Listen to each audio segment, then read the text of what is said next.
Published by BOOM Studios, BRZRKR is an incredibly violent comic book created by Keanu Reeves, Kindt, and artist Ron Garney.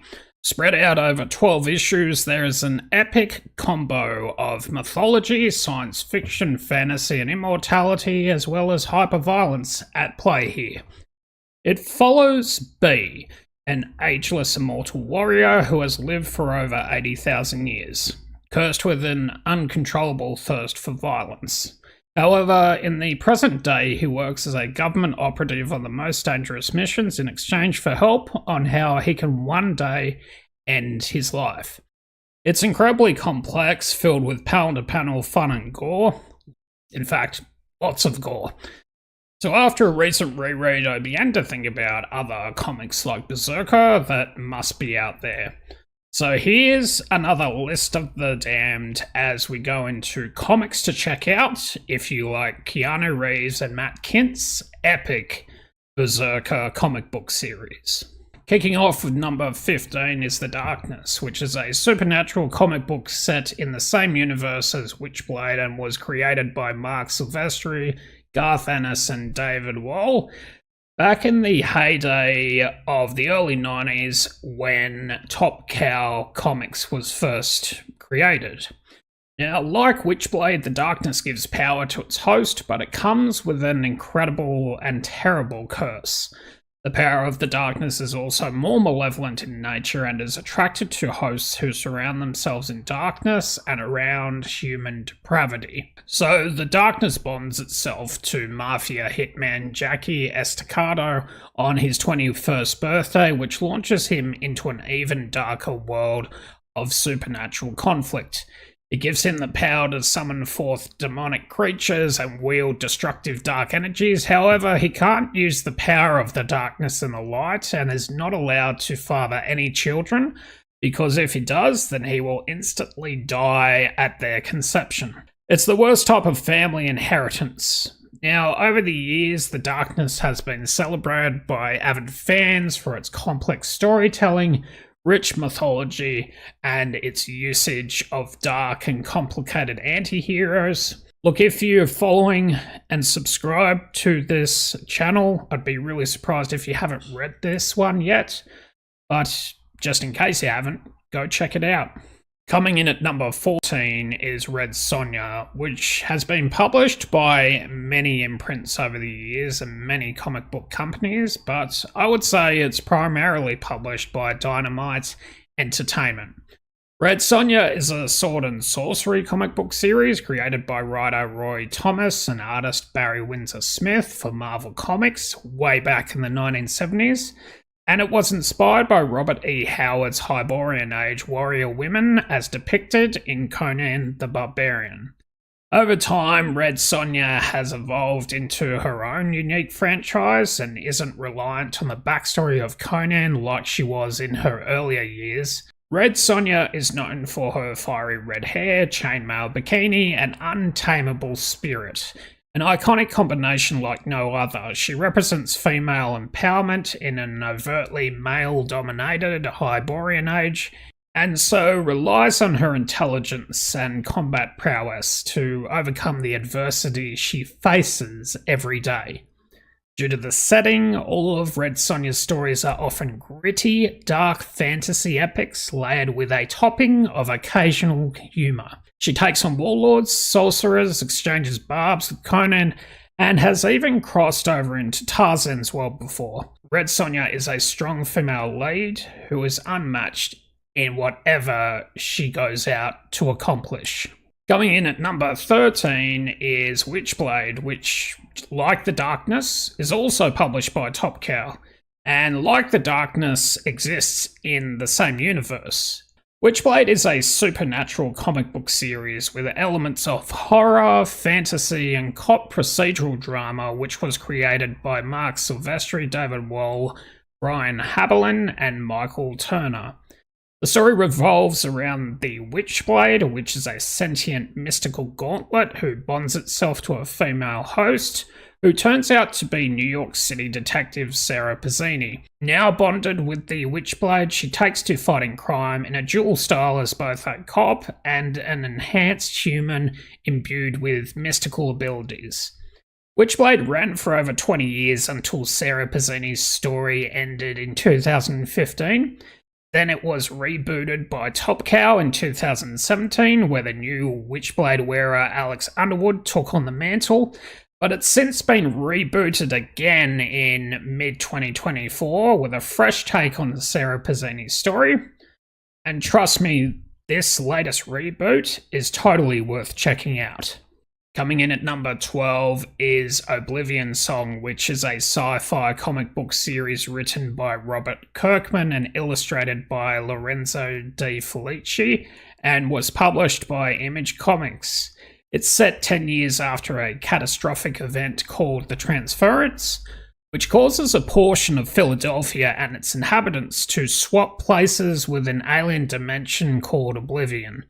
The crux of the story follows Nathan Cole, who is a scientist who becomes obsessed with finding the inhabitants, and namely his brother, who got caught in the transference. So obsessed that he creates a device which allows him to teleport between Oblivion and Earth at the risk of his own life, which brings forth themes of loss, survivor's guilt and trauma as Nathan, his brother, and their loved ones come to grips with moving forward, despite what has happened to them. As the series progresses, it gets revealed what Oblivion is and who the mysterious faceless aliens are that inhabit Oblivion, resulting in a huge conflict between the aliens and humankind.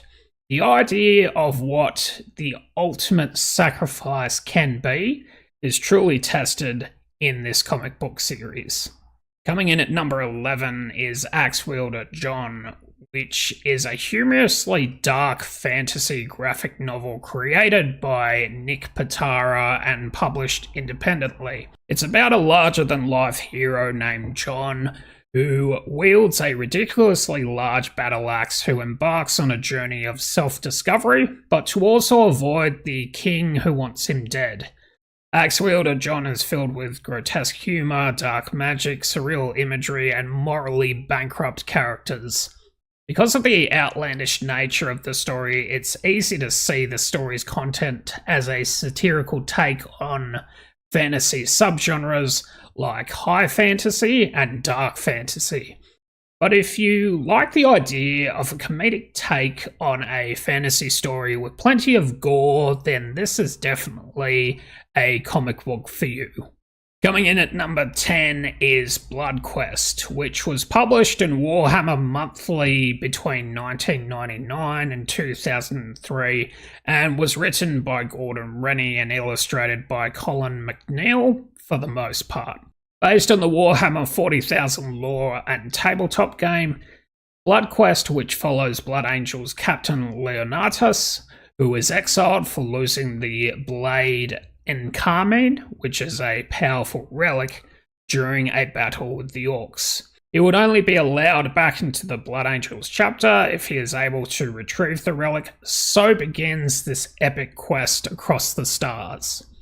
Joining him on this quest are 8 loyal Blood Angel Space Marines, and on this holy quest, Leonatos and his group of Space Marines encounter betrayal, endless warfare, and the threat of ongoing corruption.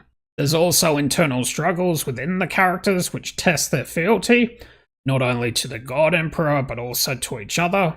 And fans of the Warhammer 40,000 universe are treated to this smorgasbord of intense grimdark action as the Space Marines clash with enemies across the galaxy, including Chaos Cultists, Orcs, Daemons, and they even encounter Fabius Bile. Well, sort of. Highly recommended for fans of 2nd and 3rd edition Warhammer 40,000, or just about anyone who enjoys epic futuristic warfare. But thankfully, it's since been collected into 3 volumes of work, so Blood Quest might be hard to track down individually, but the graphic novel that collects it is certainly not impossible to find. Coming in at number 9 is Something is Killing the Children, which was written by James Tynion IV and illustrated by Werther Dell'Edera and published by Boom Studios. The story blends elements of supernatural horror, dark mystery, and relentless violence. It's set in the fictional town of Archer's Peak, and the story starts by following a mysterious monster hunter known as Erica Slaughter, who confronts the monsters who are threatening the town and killing its children. Eventually in the series, Erica is revealed to be part of a secret organization known as the House of Slaughter, whose sole mission is to hunt down and eliminate monsters that prey on children. Throughout the series, Erica must confront her own personal demons and trauma of being recruited by the House of Slaughter at a very young age, and the deaths she must deal out to these inhuman beasts threatening the children. Of course, her sudden appearance in Archer's Peak is met with fear, paranoia, and distrust by the people who live there, but it's nothing compared to the eventual reveal of where the monsters originate from. And it has something to do with the children of Archer's Peak, but I'm not going to tell you what it exactly is. You'll have to pick this one up and read it for yourself. Coming in at number 8 is Geiger, which is a post-apocalyptic comic book series written by Jeff Johns and with artwork by Gary Frank and published by the folks at Image Comics. The comic book is set against a backdrop of a dystopian future left ravaged by a devastating nuclear war, referred to in the comic as the Great Poisoning. The story focuses on its mysterious main character, Tariq Geiger, who many refer to him as the Glowing Man due to his intense radioactive glow he emits due to both his exposure to radiation and to when he uses his strength to dispense justice on those hurting the innocent. Due to this dynamic, there's an obvious blending of the post-apocalyptic and superhero themes, which is a dynamic that has been well received amongst comic book fans and collectors alike. Tariq's world is marked by tragedy, just like all good superheroes, because despite surviving the nuclear fallout, his wife and child certainly didn't. This consumes his every waking thought when he's not trying to help people. There's even a grim scene where you can see their skeletons, which is just absolutely brutal and will tug at your heartstrings. Coming in at number 7 is Post-Americana, which is another post-apocalyptic comic book series written and illustrated by Steve Skroce and published by Image Comics.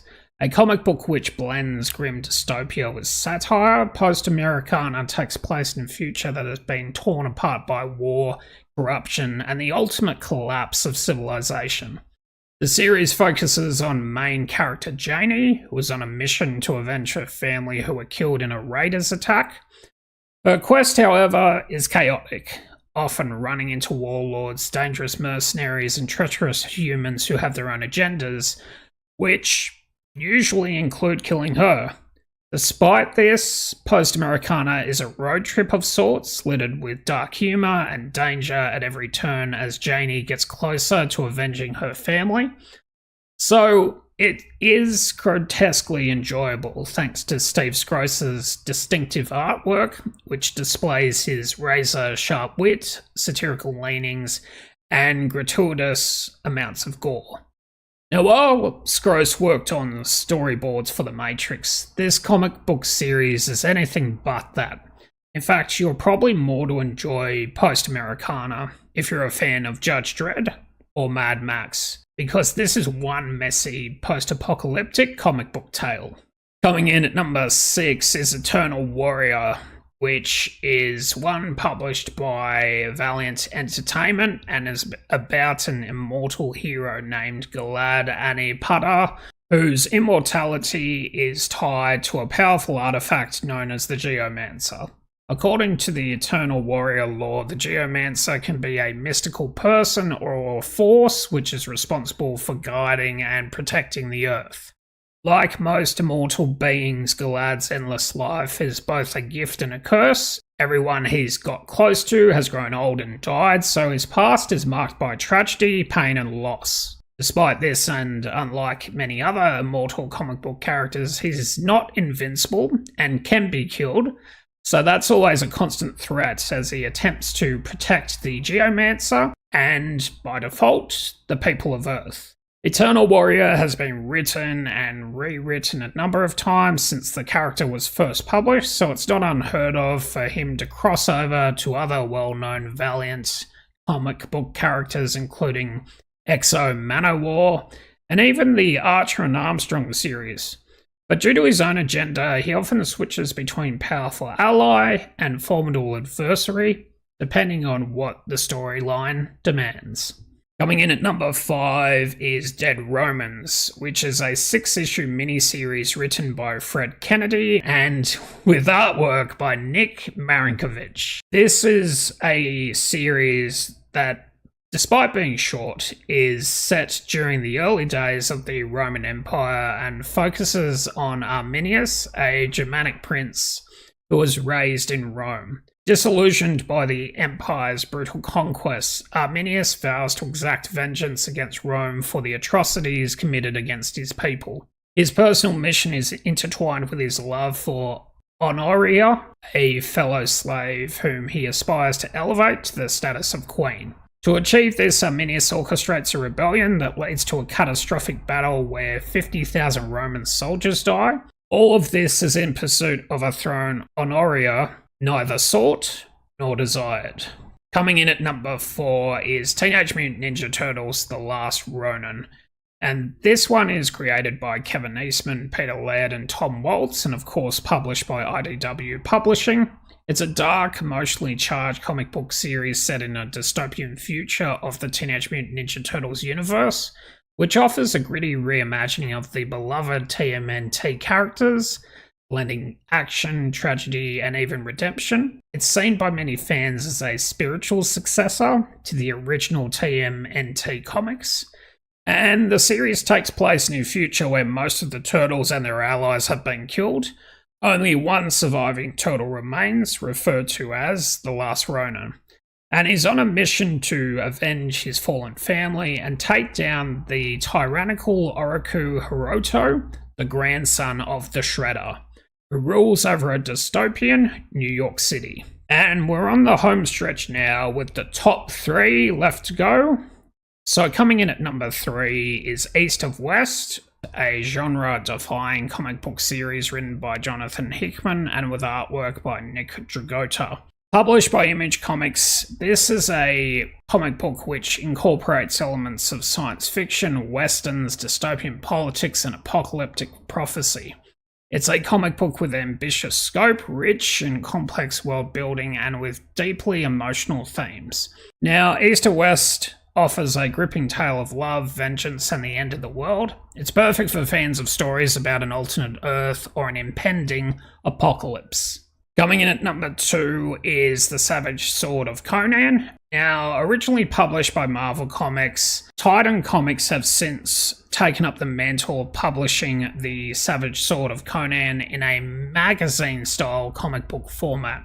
It focuses on the adventures of Conan the Barbarian, a fierce warrior created by now-deceased author Robert E. Howard. Set in the Hyborian Age, a fictional prehistoric era, the stories of Conan often pit him against ruthless warlords, monstrous creatures, scheming sorcerers, and treacherous political plots. Even to this day, the Savage Sword of Conan continues to be praised for its mature approach to comic book storytelling. And finally, we're at the top of the mountain with number 1, The Old Guard, which is a comic book series written by BRZRKR and with art by Leandro Fernandez. Published by Image Comics, the story follows a group of immortal warriors who have lived through centuries of conflict, honing their combat skills and grappling with the moral complexities of their prolonged existence.